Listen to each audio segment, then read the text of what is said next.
I'm Tiffany Sprague, and welcome to UNDP's Chats with STEMinists podcasts, in which we engage in conversations with people working to advance girls and women in science, technology, engineering, mathematics careers, sharing their ideas for transformative solutions within the STEM ecosystem for lasting change.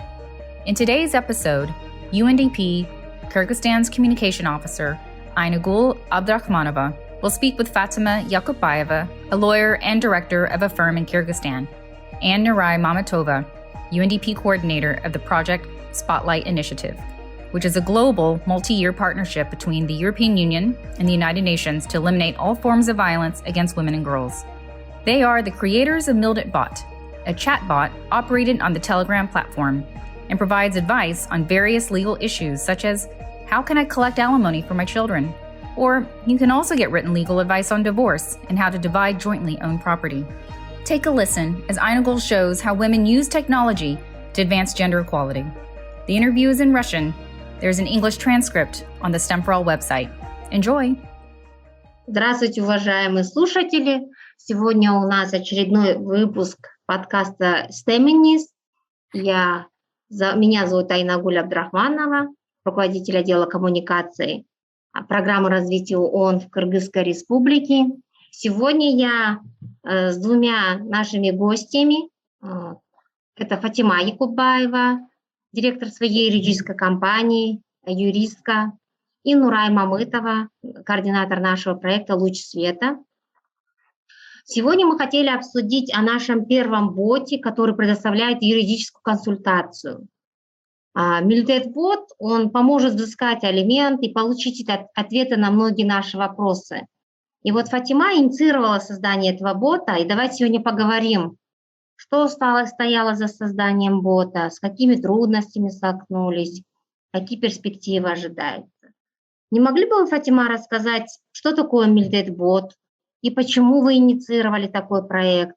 Потому что это была часть вашей работы или у вас это больше персональное отношение к этому было? И почему вы именно придумали бот, а не что-то другое? Хорошо, спасибо большое за вопросы. Мне очень приятно поговорить с вами на эту тему и рассказать вам о том боте, который был создан. Значит, сам бот — это бот на платформе Telegram. MilditBot — это бот на платформе Telegram, который консультирует по различным правовым вопросам. Как вот вы уже сказали, он действительно помогает ответить на вопросы, которые иногда люди задают в чатах, задают на форумах, иногда юристам. Но это вопросы, которые, на мой взгляд, достаточно базовые, и получить по ним быструю обратную связь не представляется какой-то затруднительной процедурой. MilditBot умеет консультировать по различным правовым вопросам, что делать, если вас уволили, как уволить, наоборот, нерадивого работника. То есть он рассматривает две стороны, как работодателя, так и работника.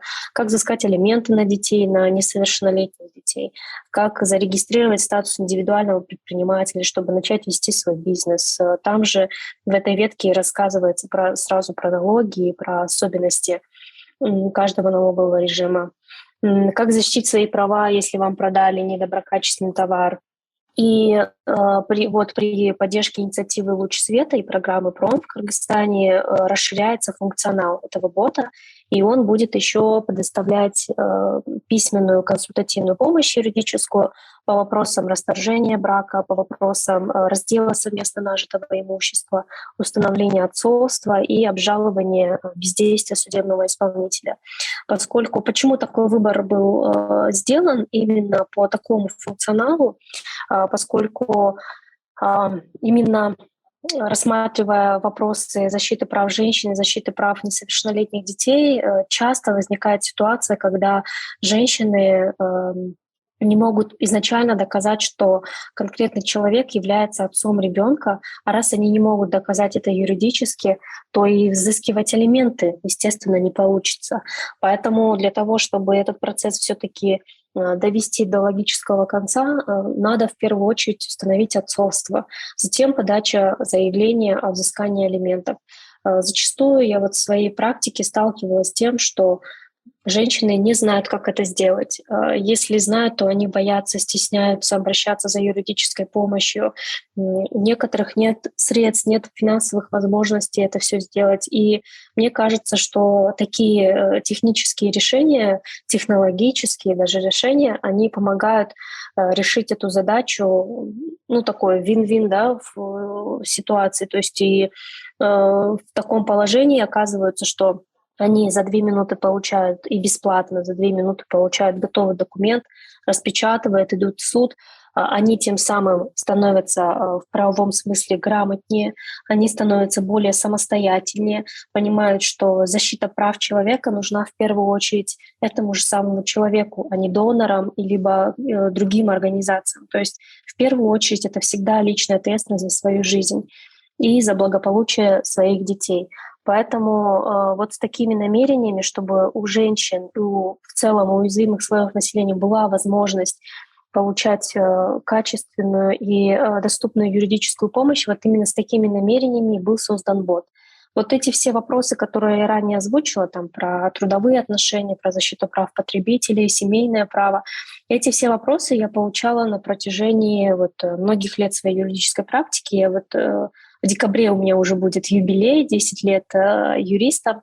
И эти вопросы мне всегда казались, особенно сейчас, настолько базовыми, что за это не стоит брать деньги, да, со стороны юристов, потому что очень хотелось автоматизировать этот процесс, чтобы юристы быстро оказывали эту консультацию, потому что, как правило, это однотипные ситуации, да, то есть есть дети, нет алиментов, есть доказательства отцовства или есть свидетельство о рождении, то есть, в принципе, все достаточно по однотипному сценарию происходит, и поэтому это не так трудно автоматизировать и прописать алгоритмы для решения такой задачи.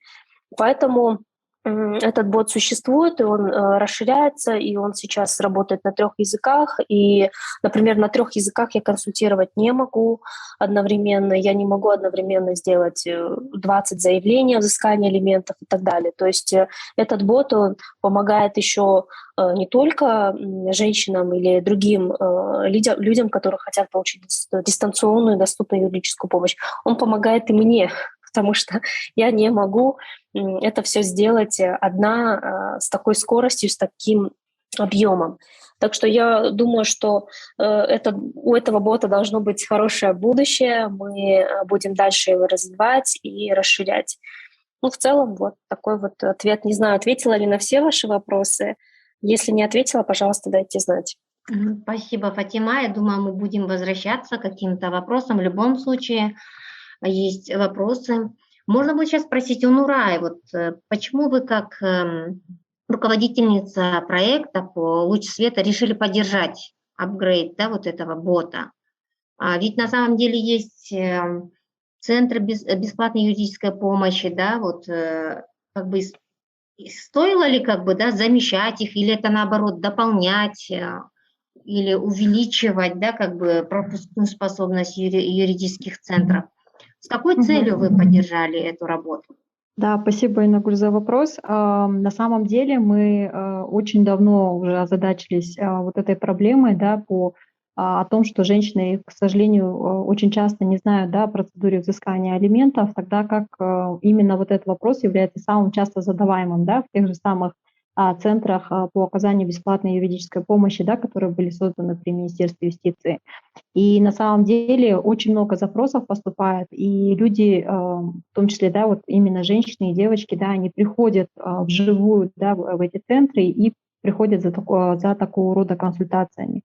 И на самом деле, как Фатима уже отметила, да, то есть мы очень заинтересовались этой идеей, поскольку бот, он не только повышает, да, правовую грамотность среди женщин и девочек, да, но он также позволяет женщинам уже приступать, да, к конкретным действиям, да, то есть идти и взыскивать алименты.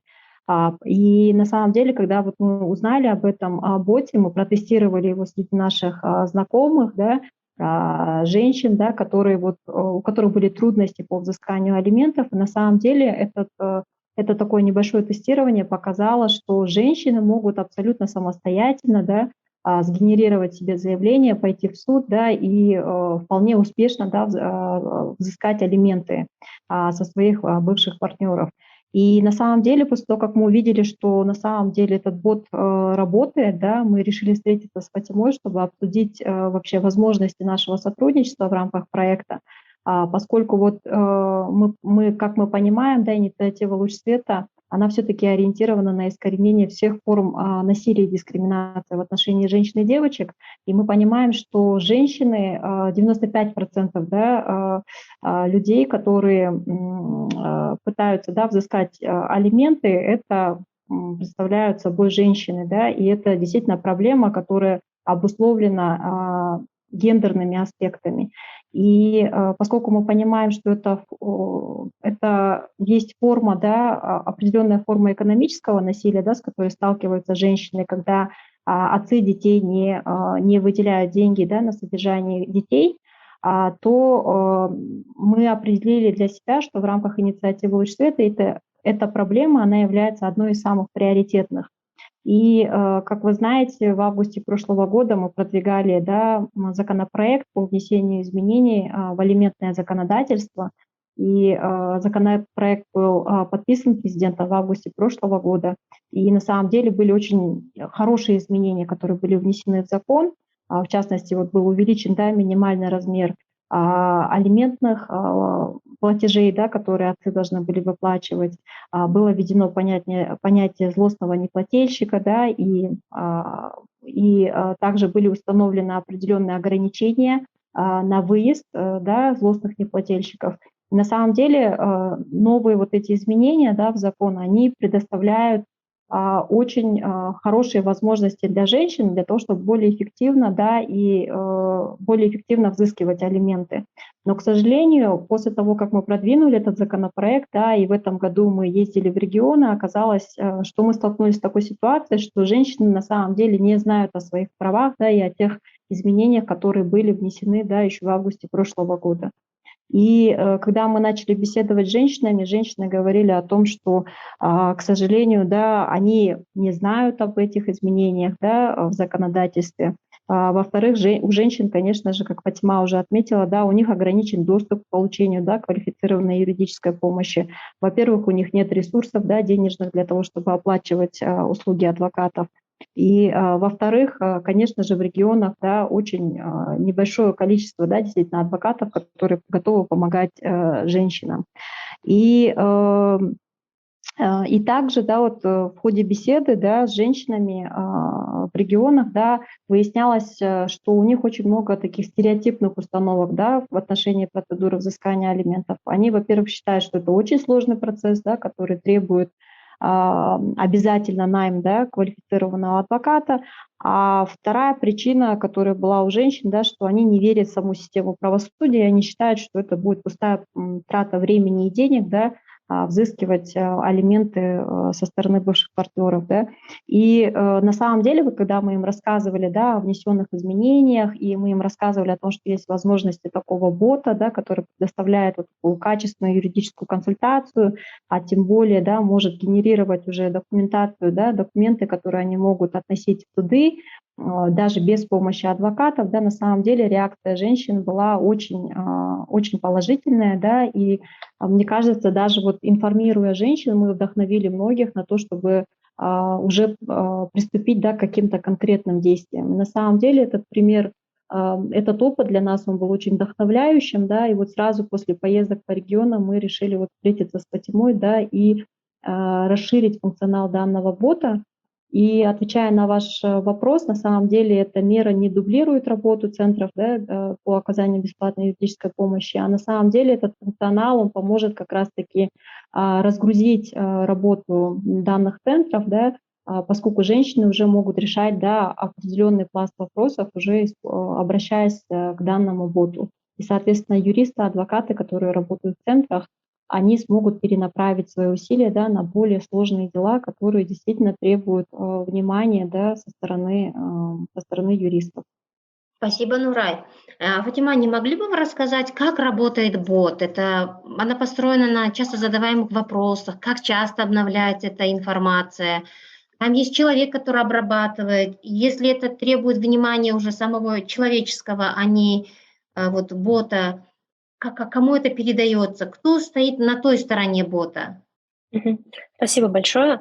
На той стороне бота пока стою только я и стоит разработчик. То есть какие-то технические вопросы, если возникают, что зависла система, либо у людей почему-то дальше не продвигается по диалогу, функционал не работает. Потому что зачастую бывают такие случаи, когда генерируется, например, документ готовый, когда генерируется готовый документ, нужно правильно заполнить все поля. И часто возникают сложности с заполнением даты рождения ребенка и даты рождения как ответчика, так и истца. И получается, что некоторые пользовательницы вот буквально на днях писали двое, говорили о том, что вот мы вводим, и почему-то дальше не идет команда, потому что они ставили пробелы после точек. То есть там надо написать, например, 19 марта 1991 года рождения, надо 19.03.1991 без пробелов, потому что все-таки это консультирует бот, и ему нужно дать точный ответ, как написано у него в библиотеке, как правильные ответы могут быть. Поэтому, говоря о том, как раз-таки подходя, рассказывая этот пример, я подхожу к ответу на вопрос, как бот работает. То есть бот работает путем диалога. Он задает вопросы и предлагает варианты ответов. То есть если мы говорим о взыскании алиментов на детей, то он спрашивает, сколько у тебя детей, сколько из твоих детей больше или меньше 18 лет, потому что нужно сразу понять, что этот бот и в целом законодательство устанавливает взыскание алиментов на несовершеннолетних детей. Если речь идет о совершеннолетних детях, то алименты можно взыскать только если они учатся в высших учебных заведениях, и там контракт. В других случаях, если им 19 лет, они не работают, сидят дома, алименты на них взыскать не получится. Закон устанавливает вот такую процедуру и такие нормы. Поэтому бот спрашивает, потому что у него изначально записана программа, какие варианты, как правильно, да, то есть взыскиваются алименты на детей младше 18 лет. Затем он спрашивает другие вопросы, где вы проживаете, и в скобочках указывает, какой вариант ответа может быть. Да? То есть, например, там улица Тыныстанова, дом 16, квартира 18. То есть напишите вот так, а не только одно слово. Потому что если будет только одно слово, бот покажет не похоже на настоящий адрес, потому что он понимает, что адрес содержит название улицы, либо упоминание каких-то цифр вместе со словами. То есть цифры и слова обязательно заложены у него как правильный ответ. Поэтому техническая сторона бота, она такая, что есть готовы, то есть много там вариантов «если», да, то есть в программной функции, что какие варианты могут быть. Также бот сразу, так как это компьютер, все-таки он не может как человек консультировать, он спрашивает про каждого ребенка по отдельности. То есть могут взыскивать алименты на двойняшек, близняшек, да, то есть которые родились в один день. И надо правильно тогда ответить на этот вопрос. То есть сколько у тебя детей? 2.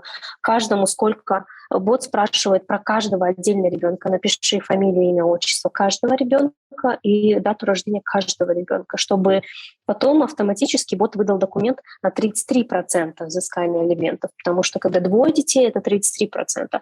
А если будет бот не спрашивать про каждого ребенка, он по умолчанию будет выдавать 25, например, да, как на одного ребенка 25% от дохода взыскивается со стороны отца либо матери, то есть с кем ребенок проживает. Поэтому сам бот работает на логике диалогов и правильных вариантов ответа. Спасибо большое. А вот тоже такой вопрос. А как женщины узнают об этом боте? Вы как-то его продвигаете или вот ездить приходится? Настолько нужный, по-моему, механизм, да, и как-то нужно об этом больше рассказать. Что-то планируется для его продвижения или уже что-то может быть сделано? До поддержки инициативы «Луч света» продвижение было только за счет социальных сетей, то есть моих страниц в социальных сетях, каких-то моих возможностей, но они были достаточно ограничены. То есть есть созданы страницы в социальной сети Facebook и Instagram. Я пишу об этом информацию на этих страницах, на своей странице в Фейсбуке, также на своем канале в Телеграме. Но я понимаю, что это все равно очень ограниченная аудитория. Я не состою в каких-то группах, больших ватсаповских группах, либо не давала рекламу на какие-то паблики, в какие-то определенные группы и каналы, где целевая аудитория находится. И это объясняется, опять-таки, подходом и объясняется определенными ограниченными ресурсами. И вот я так понимаю, что в ближайшие 2 месяца будет усиление информационной кампании, будет продвигаться бот и в пабликах, и в социальных сетях, и на телевидении, и даже в каких-то печатных изданиях. То есть это произошло благодаря поддержке инициативы «Луч света», и я думаю, что мы сможем достучаться до большей аудитории, потому что сейчас количество пользователей, то есть количество раз, сколько воспользовались ботом, это пока 1710 пользователей. Я понимаю, что это мало, в сравнении с тем, какой потенциал существует в этом вопросе. И я надеюсь, что мы сможем через какое-то время заявлять и утверждать о увеличении, прям существенном увеличении аудитории и узнаваемости бота. А если будет увеличение ваших пользователей бота, а бот с этим справится, техническим наплывом? И насколько нужна потом юридическая консультация, если бот не справляется? Или бот достаточно эффективно справляется с запросами пользовательниц? Бот пока справляется достаточно эффективно, то есть техническая сторона его обеспечена серверами, обновлением, то есть я каждый месяц плачу за сервер, то есть за поддержку техническую, и тут у меня сомнений нет в том, что это может быть слабая сторона. У меня есть, конечно, опасения по поводу вопросов, которые могут уже поступать мне в личку, потому что там в функционале бота указывается, что авторка Фатима Якупаева, если у вас есть вопросы, можете обращаться к ней. И такие случаи уже были, когда мне писали, и я не успевала им отвечать оперативно.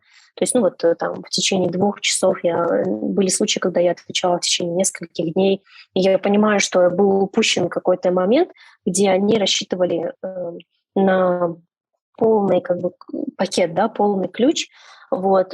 И я понимаю, что это та сфера, в которой надо дальше продвигать и двигаться, потому что нужно, чтобы человек остался доволен. То есть пользователь остался доволен, он пришел с намерениями получить квалифицированную юридическую помощь от А до Я, и, соответственно, эта помощь должна быть оказана.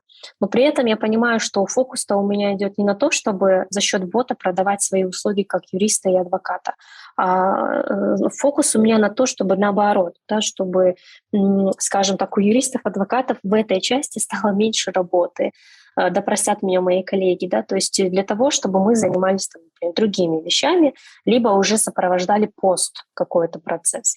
А сам это начало, искра, чтобы она загорелась, и она начала двигаться и жить именно силами самих заявительниц, самих истиц. Поэтому я думаю, что со временем я попрошу коллег, либо начинающих юристов над тем, чтобы они такой были условно колл-центр, либо условно команда, которая будет отвечать на вопросы уже с применением этих документов, потому что сам-то документ, он готовится ботом, и он будет готовиться только в таком формате. А уже применение, если какие-то вопросы остаются, то этим будет заниматься уже человек, а не робот. Спасибо большое. Я хотела еще уточнить у Нурай. А как вы думаете, если бот частично помогает женщинам взыскивать алименты, это каким-то образом связано с вопросами насилия, в том числе экономического, может быть?